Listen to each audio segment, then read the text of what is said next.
We have seen the farm and we have talked with the farmer. We want to talk to the expert, Bwana Dennis, and maybe he will tell us more about tomato production. So Bwana Dennis, Yes. karibu sana kwa Mali Shambani. Okay. Yeah. Suppose we are not talking about a demo farm. We are talking about a farmer who is actually practicing tomato production.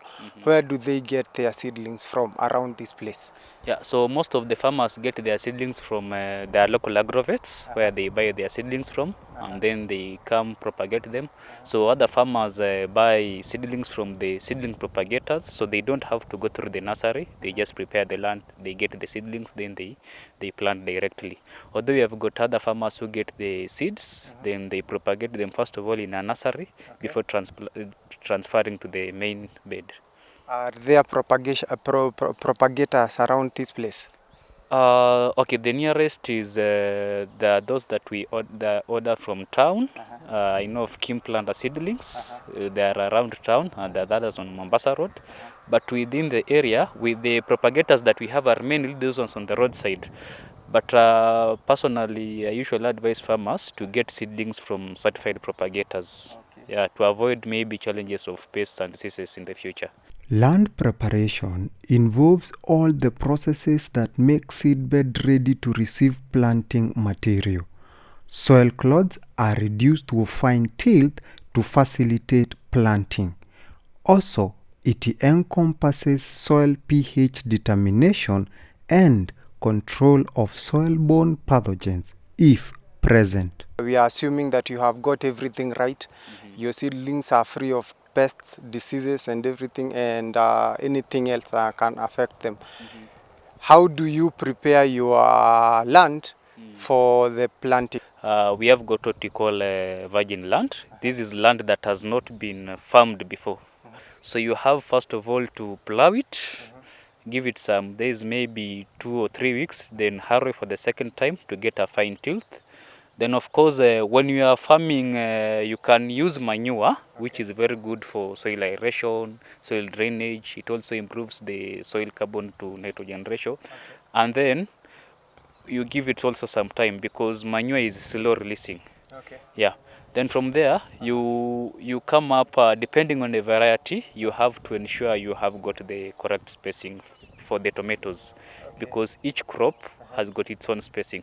So we usually have what we call actual spacing, which is sometimes it could be 50 by 25. But then, depending on the land itself, some lands are not very fertile, while others are fertile. So you can slightly differ from the recommended rate, depending on the nature of your land. And now this is where I want to bring in the aspect of soil testing, which is very important. Because as a farmer, you cannot preempt the fertility of your land before doing a soil test. Because after soil test, you will be given recommendations on the best fertilizers, the spacing to be used, depending on the exact crop that you are growing. I see most of the farmers just assuming that a virgin land is fertile. Is that not true? So I could say to some extent it's true, because for example, when you look on my right, you'll see there is land that is not cultivated. Maybe the only thing that is there is vegetation and the bushes. But then you see for crops, they need a number of nutrients. And of course, the vegetation that was there equally, I am sure it was also using some nutrients from that soil. So virgin land is slightly more fertile than land that has been used over and over again. I've seen this farmer is using the raw planting method, and I've been accustomed to the furrow irrigation method.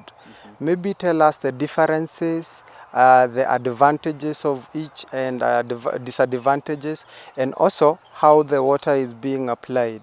Okay, thank you. So for furrow irrigation, I've also seen farmers using it. Maybe to start with, the advantage of furrow irrigation is that it is easier to create because there is no initial cost, because all the farmer does is just to create the furrows, then he releases the water. Okay. But then now the disadvantages are, number one, a lot of water is wasted, because you can imagine when water is just released in a furrow, it's not controlled. Number two, diseases. Tomatoes are very, very sensitive to diseases, and if water is released just anyhowly, it might affect them. It might bring about pests or diseases, and also sometimes furrow irrigation, you have to look at your type of soil. Okay.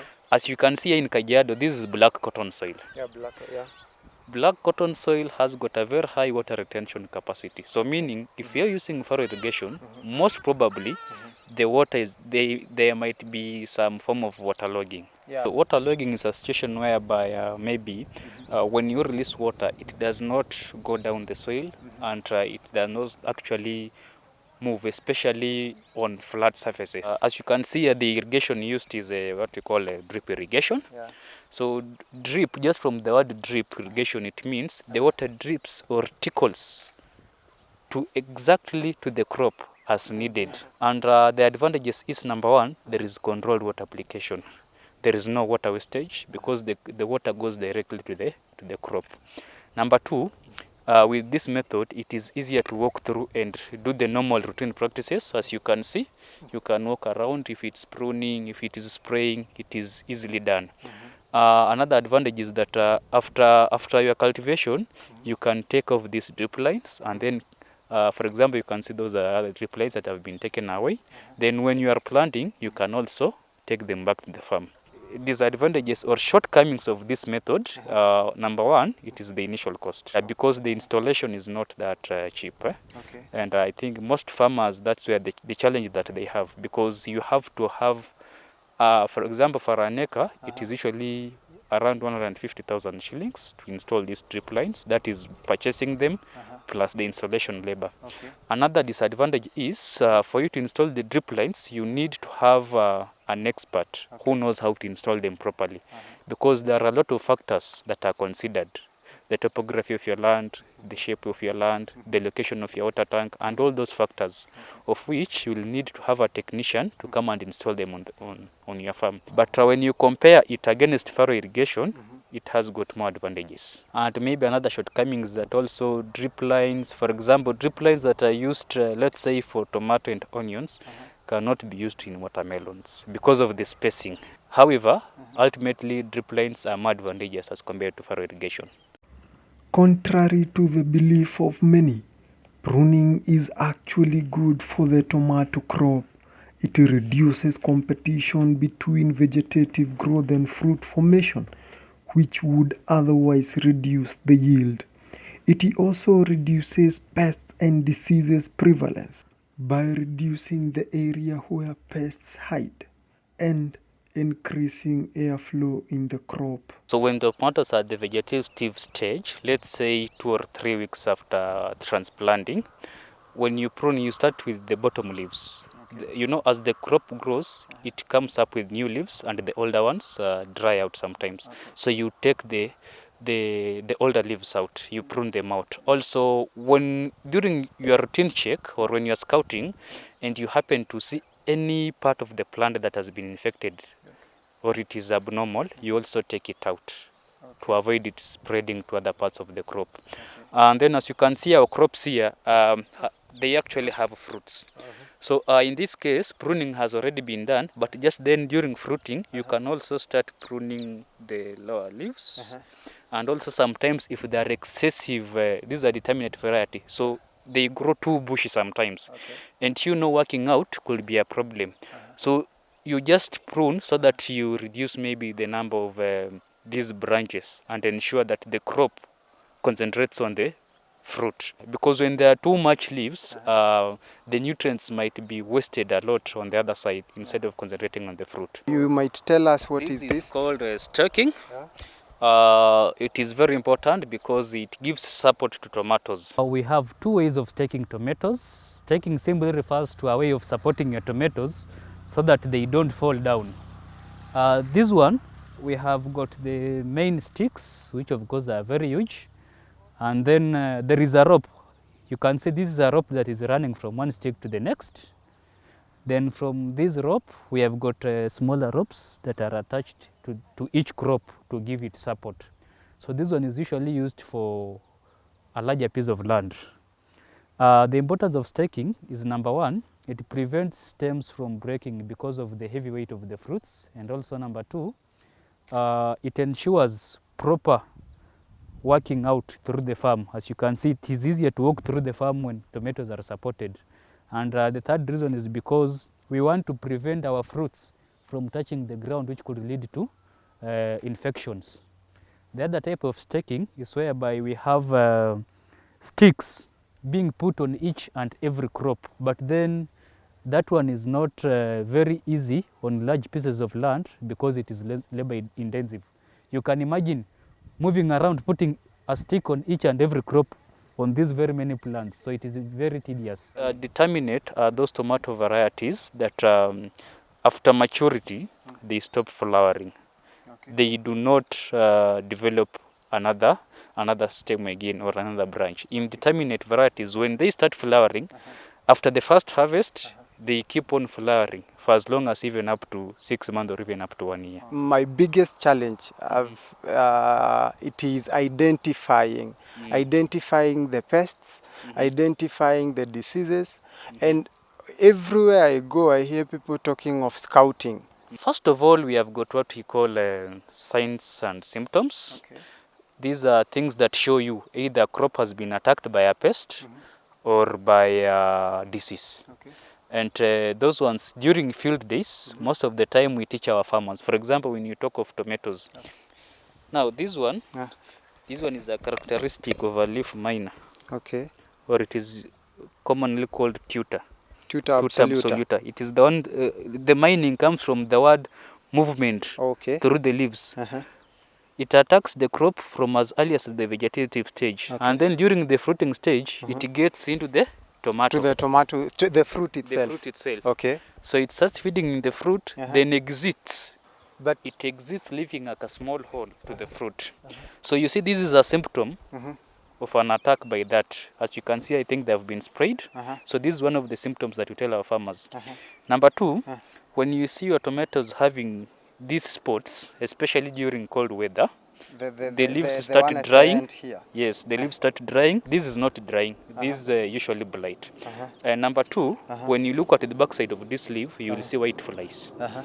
As these are white flies actually. You see? These are white flies. The white flies. Okay. Yeah. So the farmer is advised, as you do scouting, you check at the back side for any characteristic, and then as you can also see this leaf, you see after now the pest feed on the leaf, it becomes weak and then it disintegrates. Okay. Some of the signs and symptoms that farmers need to watch out. Okay. So the farmer was able to watch out and control early.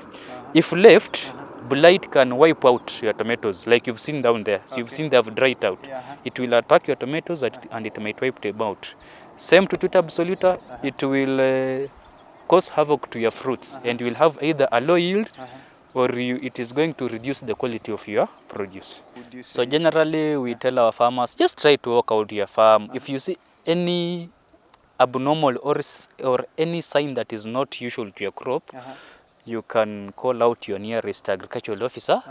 If the farm is not able to identify, your officer will be able to identify and give the control. Because you see, as the world goes on, as we keep on having climate changes, definitely we keep on having new diseases and new pests. That one also reduces on the cost of labor, because when you control early, you are good. When you wait till it's too late, you will spend money, buy pesticides, but the disease will not be controlled. I've always heard people talk of early blight, late blight.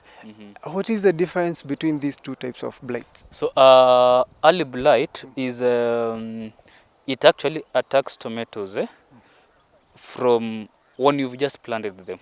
When you've just planted yes. them?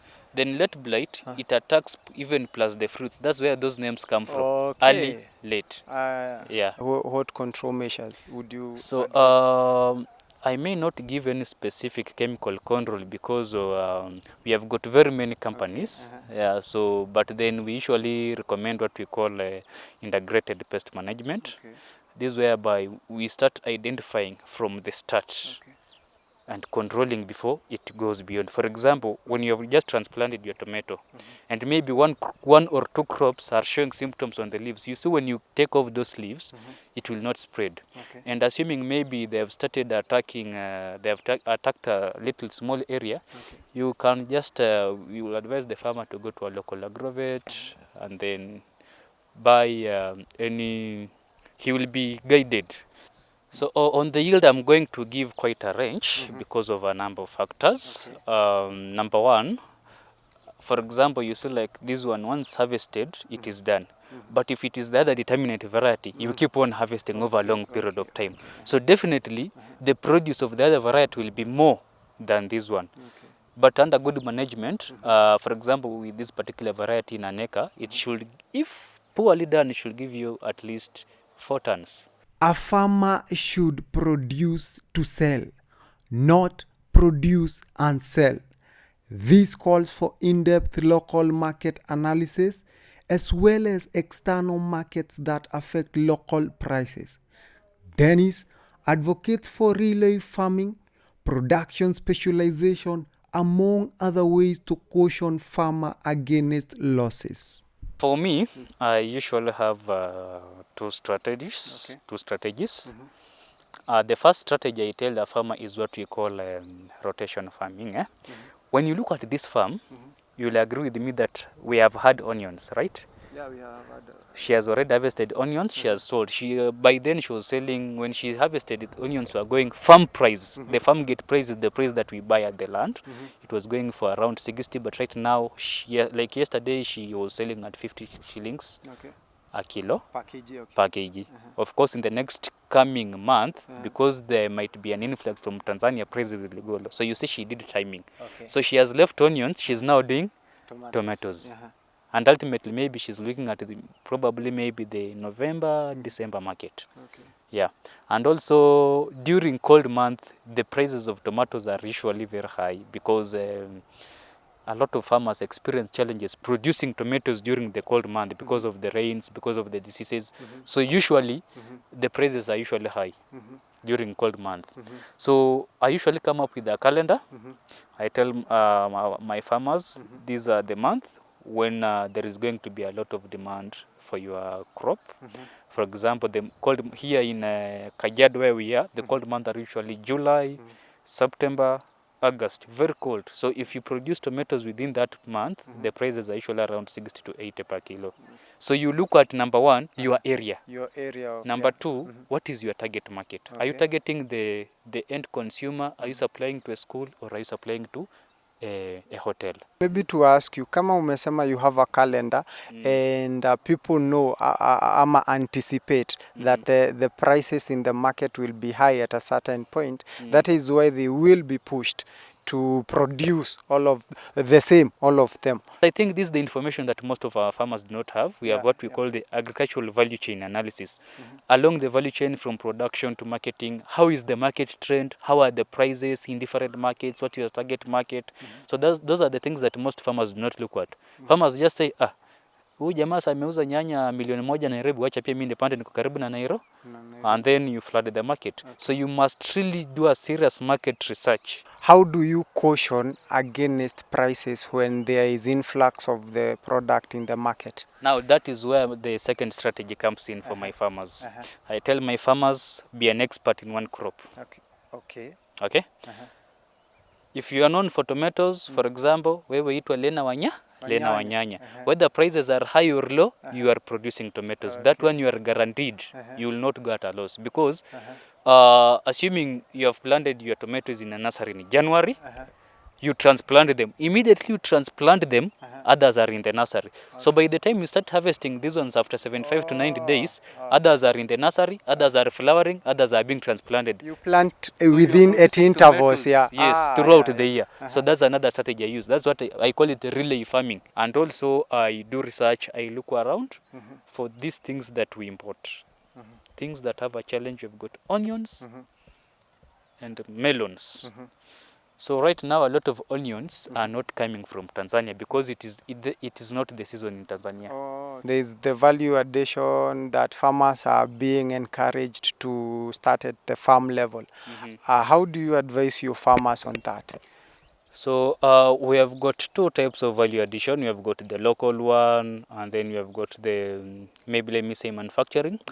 But you'll agree with me that when it comes to value addition, for example, for tomatoes, it is quite expensive because it has to be maybe canned or all that. And of course, there are machines. And that is, those ones need machines.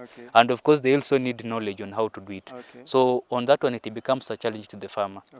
So maybe for best value addition, the only thing I tell my farmers, for example, for tomatoes, I tell them when the tomatoes are mature and they're showing signs of ripening, not ripe, but showing signs, start harvesting. So that when you sell, by the time they reach the market, they are ripe. But when you harvest tomatoes when they are ripe, and they are poorly stored, you will get a loss. Imagine harvesting today a ripe tomato and you are a farmer. With this kind of weather, you go keep them somewhere. What will happen? They will rot. What are the best markets? Kwa sababu I understand kama Mombasa they use a very different crate na Nakuru na mahali kwingine. How do you advise your farmers on that? Peleka nyanya huku, usipeleke huku. You know, I like being realistic. Okay. Of course, I'm a professional, but sometimes it's good to be realistic. Brokers are not good because of prices. But again, brokers are good in the following way. Okay. You are a farmer, Okay. right? You have harvested, let's say, 7 tons of tomatoes. Someone in Mombasa gives you an order. He tells you, deliver, I pay you cash on delivery. As a farmer, do you have capacity? That's my first question. As a farmer. As a small scale farmer, definitely you do not have the capacity. You will not have the capacity to transport them. So what will happen? You sent the tomatoes. Anakuletea lori, unaweka tu. The akikuletea lori in that case, he is still a broker because he will still charge you for transportation.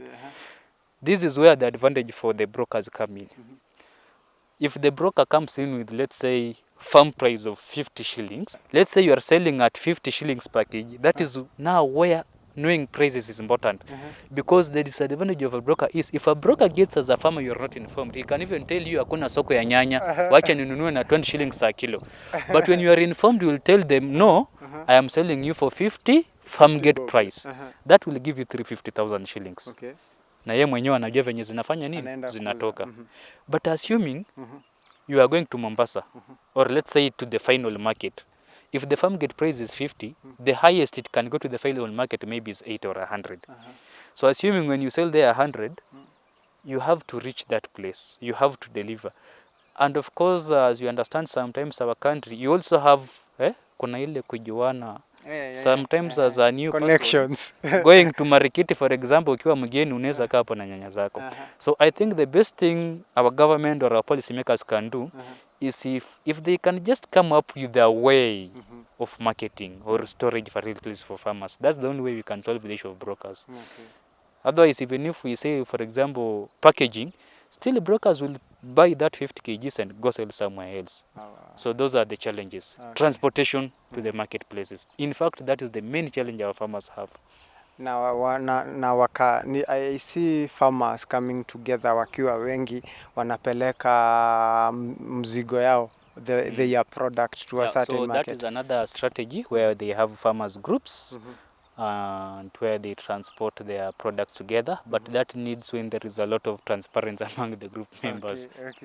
I want to say Kenya, we have the potential not just to feed Kenya but even Africa as a country, as a continent. Because you can imagine this is a dry land. You can imagine how much this food, how many people it can feed. So if our government plus even we the citizens, if we can put in effort, we will not have to import food. Most of the life becomes expensive because of food. When food is expensive, definitely life will become expensive. You can imagine if each one and every one of us accesses food, life will not be expensive, and the excess could be exported. And then maybe money that the government was directing for importation of food products could go to other projects.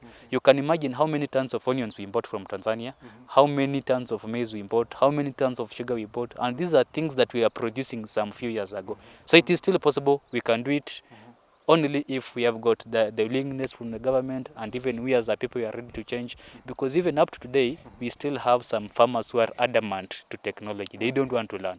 So we have to come up with a way through even the government extension officers, through private extension officers like myself. We have to be willing to help the farmers and help them understand the importance of food production and food security as a nation. Asante sana Bwana Dennis for that insightful advice. Karibu sana. This is Mali Shambani, where you come for every type of knowledge concerning agriculture, value chain, any place you are at in the value chain.